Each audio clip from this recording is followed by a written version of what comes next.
Continuamos con la cuarta presentación de este seminario. Ahora es turno de la ingeniera Sofía Esquivel Hernández, quien expondrá el tema Digitalización 3D y retroproyección dinámica de mapas de profundidad.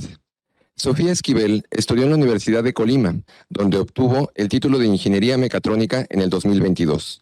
Por su alto desempeño académico, ha sido acreedora de varios reconocimientos, de los que destacan Talentos 2011, Mujer en la Ingeniería 2018 y la beca Roberto Roca en 2020 y 2021.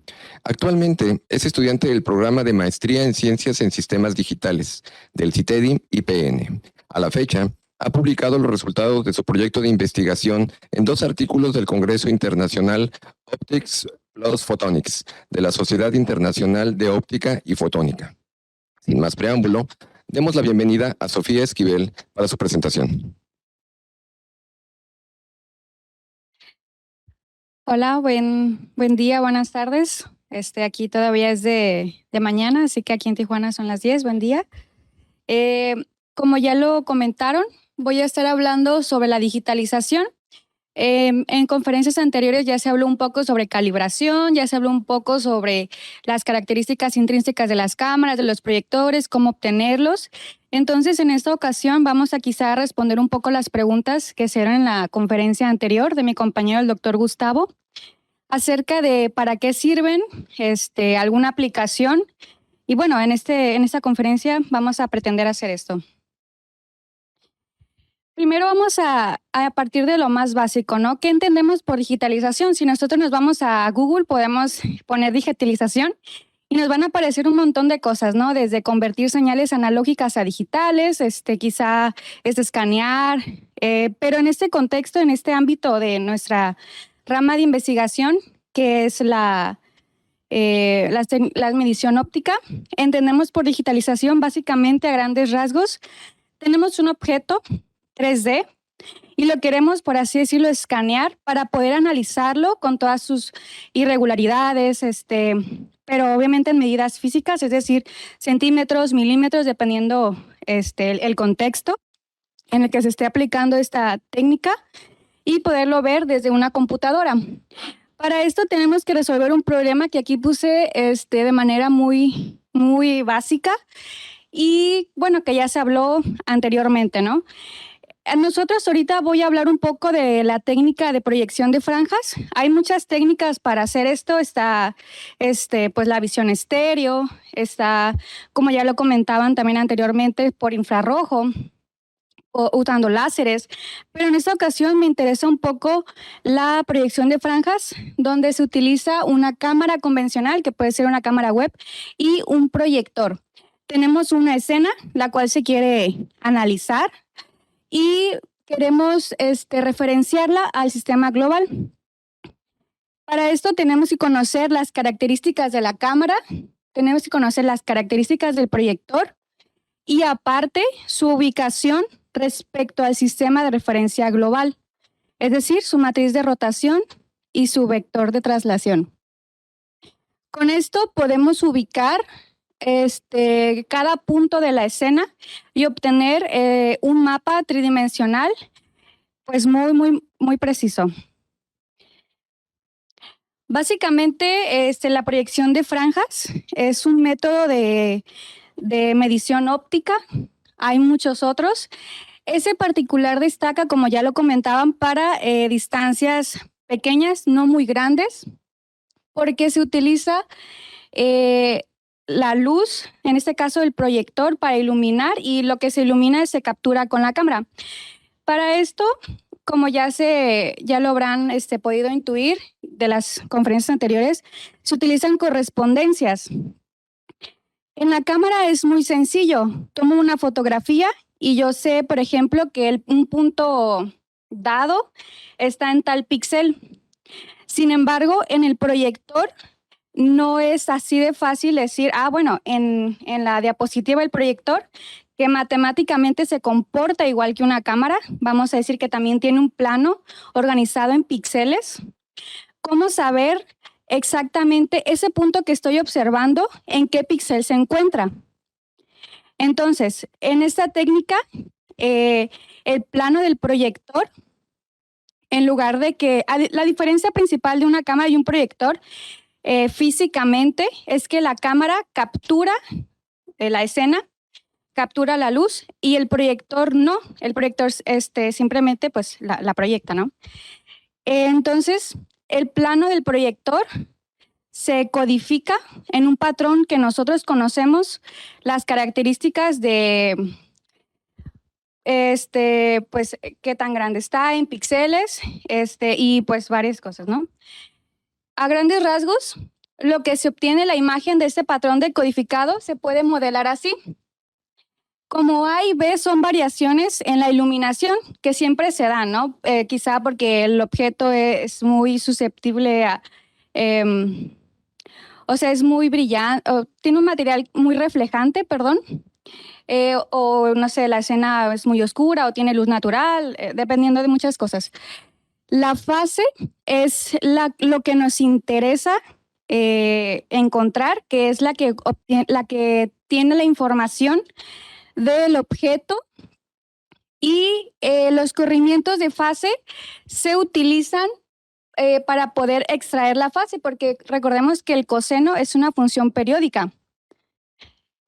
Entonces, bueno, con esto el plano del proyector se codifica en una serie de franjas que se van proyectando. Aquí vamos a ver un video. Ese es lo que estaría proyectando el proyector. Se codifican tanto todos los píxeles en X y todos los píxeles en Y. Y bueno, con esto se obtiene un algoritmo de digitalización a grandes rasgos de esta manera. Primero se extraen las muestras, se pone el objeto que se desea analizar, se proyecta el patrón que ya vieron anteriormente rápidamente, y las franjas, dependiendo de la morfología del objeto, se van a ir curvando, van adquiriendo ciertas formas que posteriormente se va a recuperar la fase. Como se utilizó una función cosenoidal, la fase va a ser comprendida entre pi y menos pi, por lo cual se van a ver una serie de descontinuidades que se tienen que, por así decirlo, acomodar para obtener algo similar a lo que se muestra aquí en el desenvolvimiento de fase. Sin embargo, esas son unas medidas, pues como no está triangulado, no son exactas, no son precisas. Pareciera que sí, pero en realidad no lo son. Entonces, posteriormente, conociendo las características de la cámara y el proyector que están utilizando, ya se puede triangular y se puede obtener un modelo digital con medidas en centímetros, milímetros, micras. Incluso se han dado aplicaciones a nivel microscópico de esta técnica. Y bueno, es un experimento. Aquí tenemos un proyector y una cámara, el cual se calibraron utilizando el método que anteriormente he descrito, donde el proyector proyecta un patrón cian sobre una hoja amarilla. Todas son varias tomas, se cambia de posición la cámara y el proyector, se toman diversas tomas, y para analizarse se separan en los canales de color. En el canal rojo tenemos el del proyector y el canal azul tenemos el de la cámara. Se hacen las correspondencias y se calibra como anteriormente se expuso. Y cuando ya se tienen esos parámetros de la cámara, lo que sigue es la toma de muestras. Entonces se proyecta la serie de rejillas sobre mi escena a observar. En este caso es una escena para observar la morfología. Son piedras sobre un recipiente de plástico, que no sé si se alcanzan a ver, pero se observa como una cierta curvatura. Es porque son dos como tipo montañitas. Van a ver que se aumenta la frecuencia. Esto es porque el método de desenvolvimiento utiliza primero, va de menos a más, ¿no? Utiliza el anterior, es recursivo. Entonces, bueno, esto es lo que se hace. Se puede observar que conforme se van haciendo más finas las franjas, se alcanzan a curvar más y se obtienen más detalles. Esto es lo que dura la digitalización. Son aproximadamente 3 segundos. Se capturan, se procesan las imágenes y se desenvuelven. Como utilizamos diferentes, por así decirlo, grosor de franja, se obtiene 4 diferentes fases. En este caso utilizaron 4 rejillas, es decir, 4 grosores distintos de franja, ¿no? Se obtiene 4 diferentes rejillas, cada una, esas son las discontinuidades que les comentaba. Estas posteriormente se van a desenvolver, esta es para las coordenadas X, esta es para las coordenadas Y. Y cuando se desenvuelven, se obtiene un desenvolvimiento en X y un desenvolvimiento en Y. Ambas aportan, si se fijan en este caso, la que aporta más es el eje X, ¿no? Las franjas en X, porque se obtienen más rugosidades, aspectos característicos de la escena. Esa es la fase desenvuelta, a pesar de que pudiera parecerse en algunos casos al objeto a digitalizar, no es confiable decir que ya se digitalizó porque las medidas ahí no son precisas. Y posteriormente se obtiene la triangulación. Esto es después de obtener la triangulación. Si se fijan, aquí se alcanzan a apreciar 2 montañitas. Se alcanzan a ver las rugosidades porque es piedra, son piedras como de acuario, muy pequeñas. Y dependiendo de ese método, cabe resaltar que es demasiado, a pesar de que es una escena muy pequeña, las características le hacen muy adecuado para extraer esas diferentes niveles de profundidad. Aquí estamos marcando con el color rojo el más alto y hasta el azul el más bajo, ¿no? Esto pues se ha utilizado mucho también para reconocimiento de terreno, ¿no? A gran escala, ¿no? Y todo eso. Entonces, eso es una de las aplicaciones que se tienen. Ese tipo de algoritmos, ese tipo de aproximaciones se pueden utilizar en una gran variedad de campos de la ciencia, de la tecnología. Recordemos, por ejemplo, a lo mejor la medicina, donde se desea a lo mejor analizar una herida y se pueden alcanzar detalles quizá a lo mejor imperceptibles para el ojo humano, pero que dadas las características de las cámaras, pues son muy adecuadas, ¿no? Para analizar este tipo de cosas. Y bueno, por mi parte, creo que ha sido todo. No sé si se tengan algunas dudas al respecto. Agradecemos la participación de la ingeniera Esquivel y pasamos a la sesión de preguntas y respuestas por nuestro público. Dadas, como ya lo comentaban en conferencias anteriores, existen diferentes métodos para digitalizar y obtener este tipo de modelos, dadas las características. Por las características de este modelo que se utiliza un proyector y se depende mucho de hasta dónde llegue la luz del proyector y cómo se curven, como ya se observó. Para un terreno, por así decirlo, no resultaría tan viable porque es demasiado grande. Para esas aplicaciones se utiliza más bien una visión estéreo, donde se utilizan 2 cámaras. Sería ideal, aunque a lo mejor no se alcanzarían quizá precisión de micras, por así decirlo, ¿no? Ahí ya depende de las necesidades que tú tengas, pero sí tendrías un error a lo mejor quizá en centímetros o incluso en milímetros. Sin embargo, para aplicaciones, no sé, microscópicas, no sé, a lo mejor se desea analizar un microprocesador o componentes muy, muy pequeños, este tipo de técnicas resaltan mucho porque incluso alcanzan una precisión de micras, ¿no? Entonces, ahí quizás sería un poco evaluar las necesidades que tengas y las características del problema. Gracias, Sofía, por la presentación. Una pregunta, bueno, un poquito complementando la respuesta a la pregunta anterior, es bastante interesante. Es mencionar que estos modelos, estos algoritmos funcionan haciendo capturas de la escena, de la muestra, en este caso utilizando una cámara y un proyector. pero el proyector funciona igual que la cámara. Se podrían utilizar dos cámaras. Estaríamos hablando de un sistema estéreo. La diferencia de una cámara y el proyector es cómo establecemos correspondencias. Es decir, si yo quiero saber en dónde se encuentra esta lámpara desde el espacio, si yo tengo una cámara nada más, va a haber un píxel en donde la voy a ver y esa va a ser la dirección, pero no puedo decir qué tan lejos o tan cerca está. Entonces me muevo o uso otra cámara que va a ver la misma lámpara y va a detectar también en un píxel y voy a asignar la dirección en la que lo vi. Tampoco puede decir qué tan lejos o qué tan cerca está, pero como ya tengo dos mediciones, entonces van a haber dos rayos de luz que yo voy a reproducir a través de los píxeles, dos rayos de luz que se van a intersectar en donde vi el objeto. Entonces, esa es el principio, digamos, general para estos sistemas de reconstrucción. Ahora, ¿cómo establecer esas correspondencias? En el caso de las conferencias que se han presentado previamente, es como está difícil establecer las correspondencias, se ve sencillo, es la idea simple, pero imagínense que, por ejemplo, toda mi escena es blanca, entonces todos los píxeles los voy a ver iguales y no voy a poder distinguir entre un píxel que le corresponde al objeto que quiero digitalizar y la escena u otros objetos.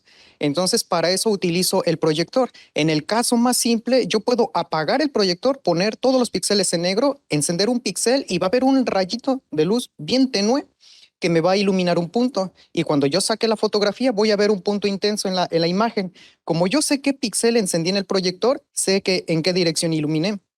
Y como estoy viendo el píxel en la imagen, puedo determinar también la dirección en la que detecté y a partir de ahí lo resuelvo. Eso sería un poquito impráctico si lo hago píxel por píxel. Entonces, esta técnica lo que hace es emitir todos los píxeles, todos del proyector al mismo tiempo. Esa es la ventaja. Pero pues para extensiones más grandes, pues no queda de otra, porque no podemos iluminar una superficie tan grande con un proyector, digamos, práctico. Entonces, pues se utiliza o bien solamente cámaras, aunque el problema de las correspondencias aparece otra vez. Yo necesito saber distinguir los píxeles, más bien la computadora tiene que encontrar qué píxel en una imagen le corresponde a la segunda imagen. Es algo complicado, pero así se podría hacer. Entonces, la única ventaja sería poder iluminar, determinar exactitud con el proyector a través del control de los píxeles. No sé si complemento un poquito. Digamos que el ISO o la institución sería, no sé, Ajá. la medición para poder realizar esa escáner sería de una cámara, no sería una superficie plana, dada al terreno que haya bastantes metros o ya sea de la parte de alta. Sí, pues, debe de ser con las cámaras, a partir con un dron, por ejemplo, eso es lo que se hace actualmente. Antes era con aviones, ahora con drones. Se graba el video, entonces el dron empieza a hacer un recorrido de la zona y va capturando una escena, va capturando el video. Ese video en realidad es una secuencia de imágenes. Entonces voy a ver la imagen, cómo cambió respecto de la siguiente. Entonces voy a ver esos puntitos, cómo se movieron. Esa variación es lo que me va a determinar. Antes estaba aquí la cámara, luego el dron se movió, ahora está aquí. Yo vi cómo cambiaron esos píxeles y con el principio que acabo de comentar, se hace triangulación y se determina en dónde está y es así como funciona. Gracias por la pregunta. Al parecer tenemos una pregunta más. Sí, gracias. Para la expositora, Silvia Sofía, hay una pregunta en YouTube de Jared López Hernández. Dice, ¿y en qué perdón, la precisión es ¿cuál es la pregunta? Perdón, es en el chat. En el chat, a ver si nos indican. ¿Es ideal para escalas nanométricas? Es la pregunta. Adelante. Bueno, muchas gracias. Pues idealmente sí. Sin embargo, quizá tendríamos que en este aspecto seleccionar con más cuidado las características de nuestra cámara, las características de nuestro proyector. Se han reportado la implementación de esta técnica para escalas pues sí, muy pequeñas, microscópicas.